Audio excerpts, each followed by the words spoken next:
So this afternoon, I'm going to do a little demonstration on half square triangles.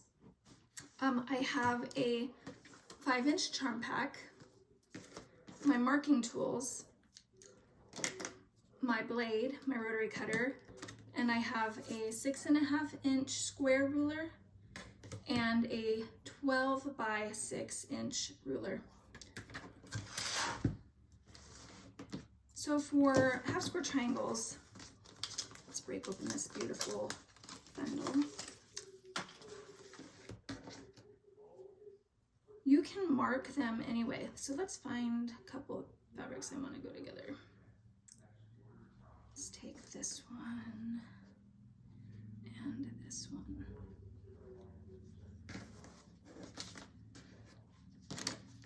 You can use a pencil, a regular little, I have this one is a felt tip pen, or this is just a black ink pen. Any of them will work. The ink isn't going to show on your project, so you only need to mark one of the fabrics. So I'm going to choose to mark the back of my blue fabric. I'm going to line it up like we did in my previous video about rotary cutting. If you haven't seen it, go check that out. I'm going to line up my points, and then I'm going to line up the ruler on the line that's on the mat. And then I'm just going to, I like to start in the center and work my way out when I'm marking. If you start at the point, it kind of puckers and gathers the fabric sometimes. So if you start at the middle and work your way up, you're going to have a better, more accurate line. So here's my drawn line. It doesn't have to be very dark, just as long as you can see it. So I take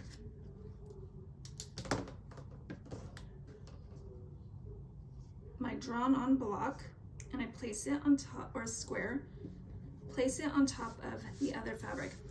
You can choose to pin or not to pin. My pins are not handy right now. As I'm looking around, I don't see them. You can use little clips if you want, but this is such a small block that I'm not going to pin.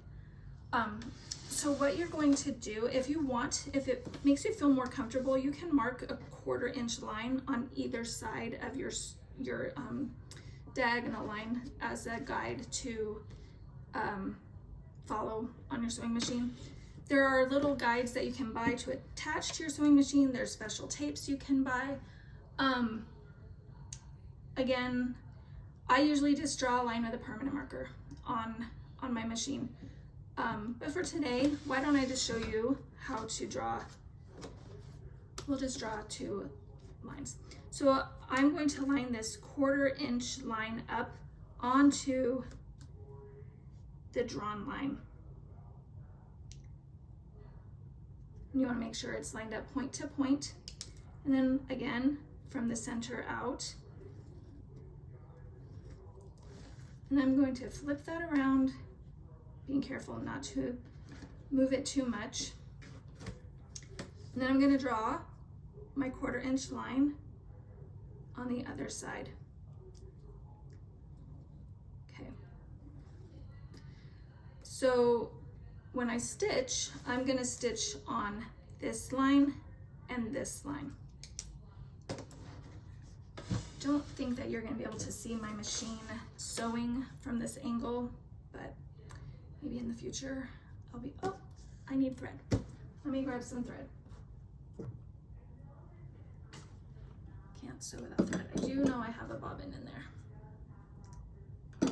Thread my machine really quickly.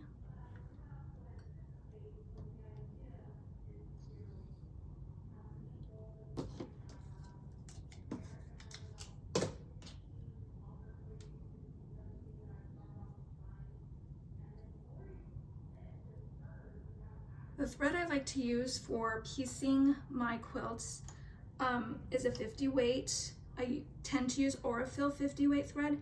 My favorite shade to piece with is called Dove, and it is like a grayish color. It's a neutral gray, and that's my favorite thing to piece with.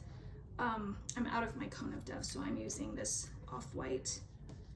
All right, so sometimes sewing with points gets a little tricky, so I like to put the fabric all the way under before I start sewing so that the point doesn't get sucked down into the feed dog area.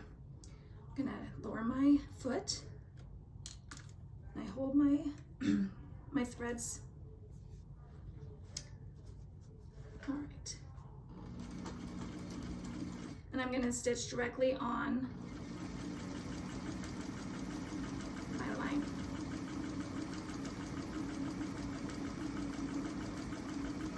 Sometimes a pattern will call for a scant 1/4 inch, and in that case, you want to sew just a little on the inside of that line.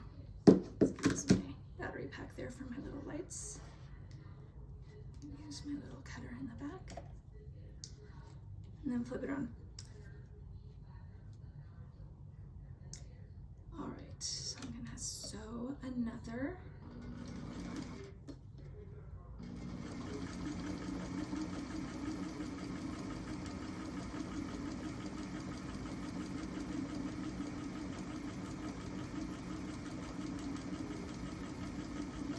The reason I like to use a 50 weight or a fill thread or any 50 weight cotton thread that you might find is because it's strong to hold the pieces together, but it's light enough that it doesn't add extra bulk to your project.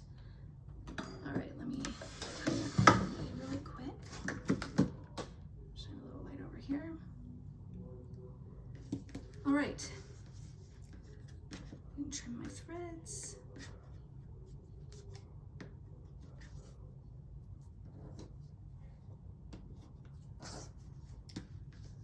All right, so now, let's see. I'm going to take my ruler, my longer ruler, and I am going to line the edge of the ruler up with the pen mark on my square, and I'm going to apply pressure and just slice. Close my blade. And then I can open that up. Do a little finger press to get the seam to one side. You want to push those to one side. I'll open the other one.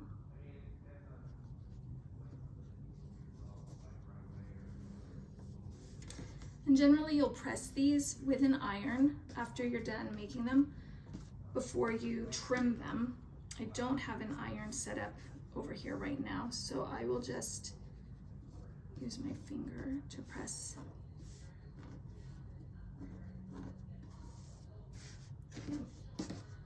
And we'll call it good enough.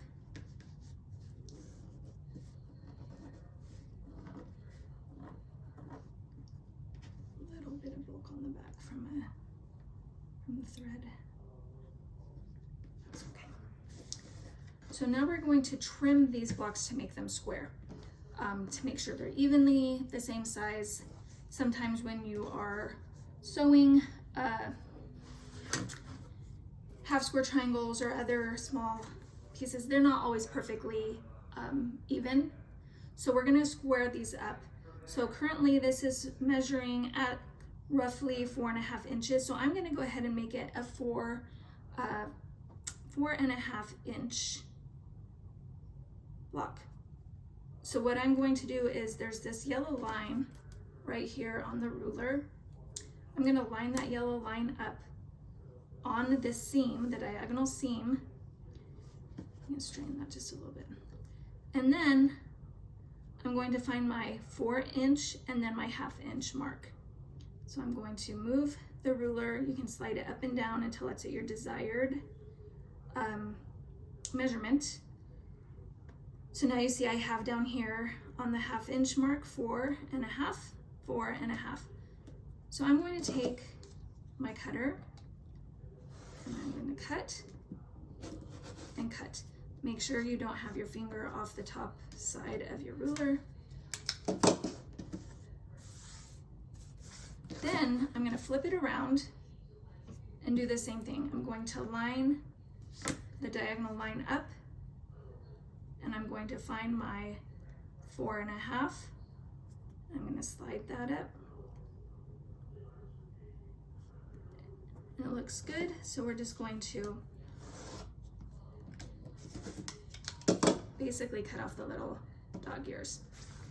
And now we have a 4.5-inch block, and we'll do the same with its mate. So we'll do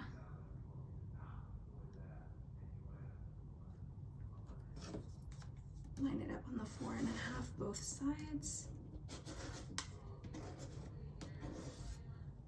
Flip it around, and we'll just trim it again. There are special rulers that you can buy that sometimes can simplify, but I'm so good with just the basic rulers. All right, so there you have two adorable 4.5-inch squares made from two 5-inch squares from a charm pack. All right, I'm gonna show you really quick.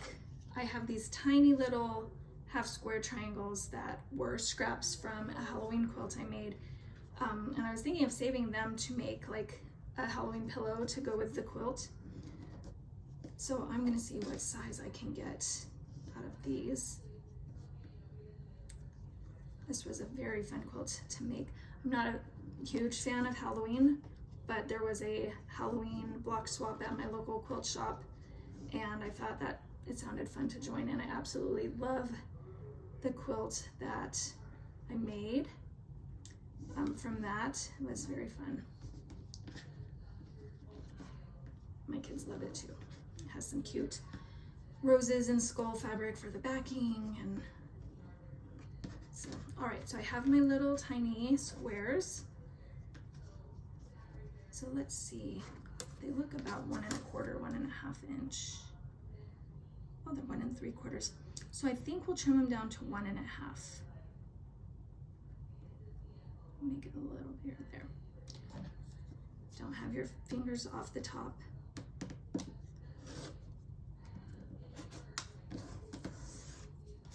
But I have a whole baggie of these little half square triangles that maybe by Halloween I will make something with them.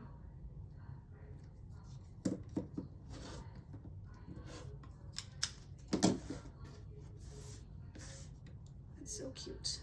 It's little tiny half square triangles.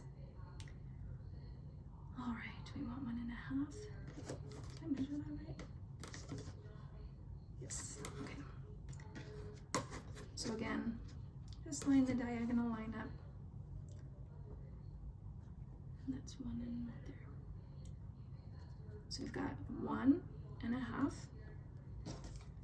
We'll go ahead and cut and cut. Flip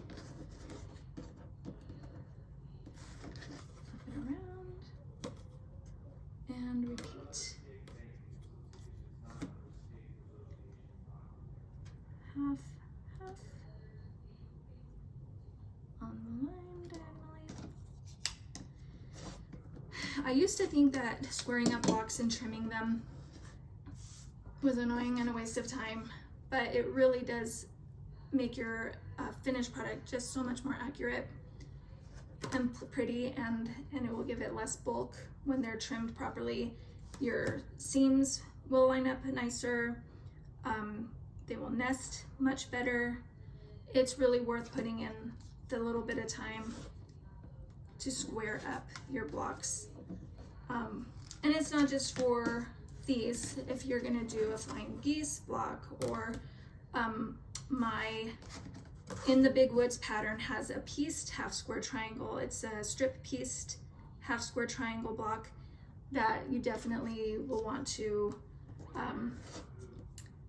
square up those blocks, because sometimes your piecing just is different. You know, block to block, your piecing can change a little bit. Your scant 1/4 inch may change from block to block. So making sure that you square things up so everything is uniform, it really does help with accuracy.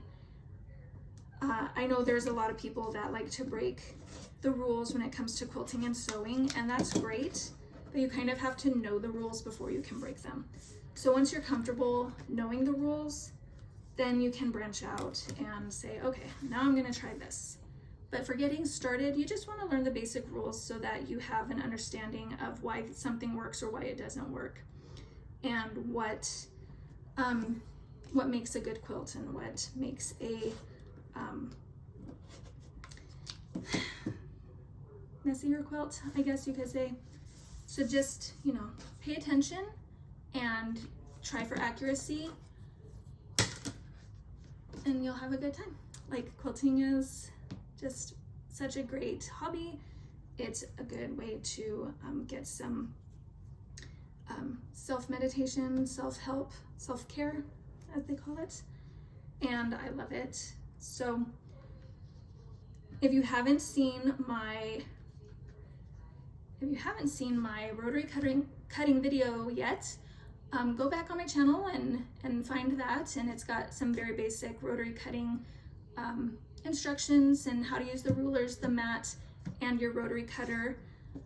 And if you like this, you can join me later this summer for my summer break quilt lives. I'm gonna have some YouTube lives where I'm just gonna show you how I make this simple larger half square triangle quilt that is fast to make. It doesn't take a ton of time, and it gives you a feeling of being productive and accomplished in making something this summer, especially if you have children at home that take a lot of time, even in the summer when you are going to different activities and things. So having a project that you can feel like you've done a lot in maybe 15-30 minutes a day if you don't have time to sit and do the whole thing. So that's why I call it the summer break quilt. And I hope you join me.